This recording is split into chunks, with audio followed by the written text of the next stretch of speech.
Sometimes we're going to want to use the SOHCAHTOA stuff, so the sine, cosine, and tangent, to find unknown angles. Before we get started, just quickly check. Type the sine of 30 into your calculator and make sure that it is in fact saying 0.5. If it's not, pause the video and make sure that your calculator is in degrees.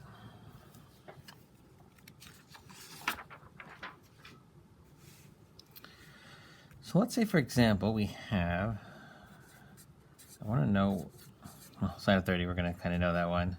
So sine of 30, cos of 40, tangent of 50. So the sine of 30 is hopefully 0.5. Sine of 30 is, what do you know?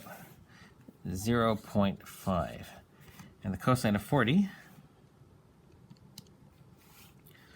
is 0.7660.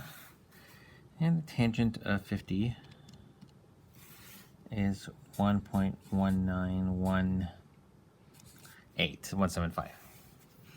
Okay, so let's say I told you that the sine of some mysterious angle was 0.5, and the cosine of some mysterious angle was 0.7660.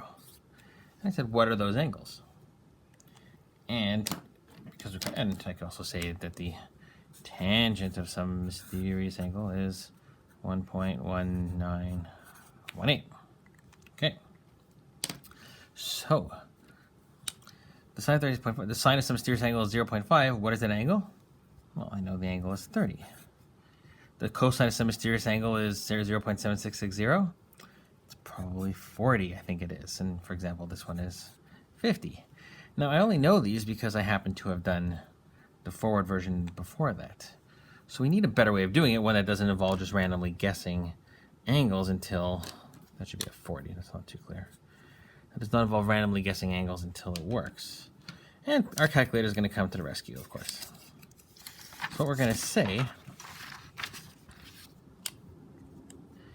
is that we're going to have something called sine to the minus 1. Now, it's not actually an exponent. So what it really is this is sine inverse. That'd be a better way of writing it. Or maybe sine opposite. Also good.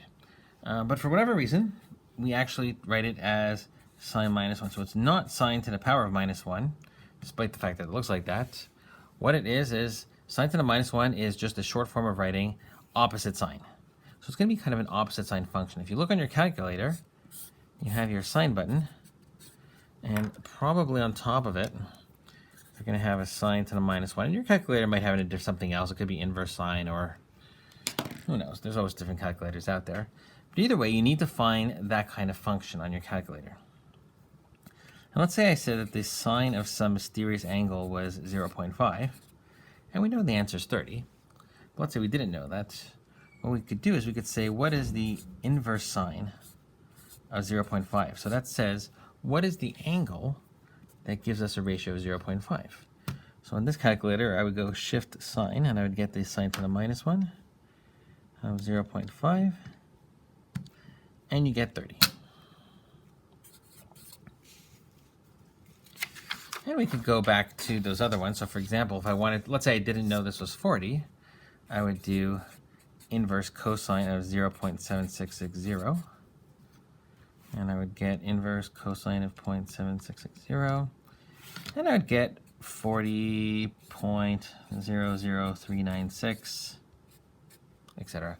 Why is it not exactly 40? It's not exactly a 40 because, of course, the cosine of 40 was not exactly 0.7660. I approximated it. So that's not quite the inverse cosine.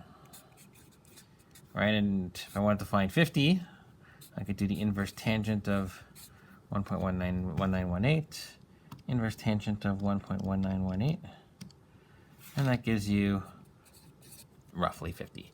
Now these are angles, so when I measure these things, the units are going to be degrees. So that's 40 degrees and 50 degrees.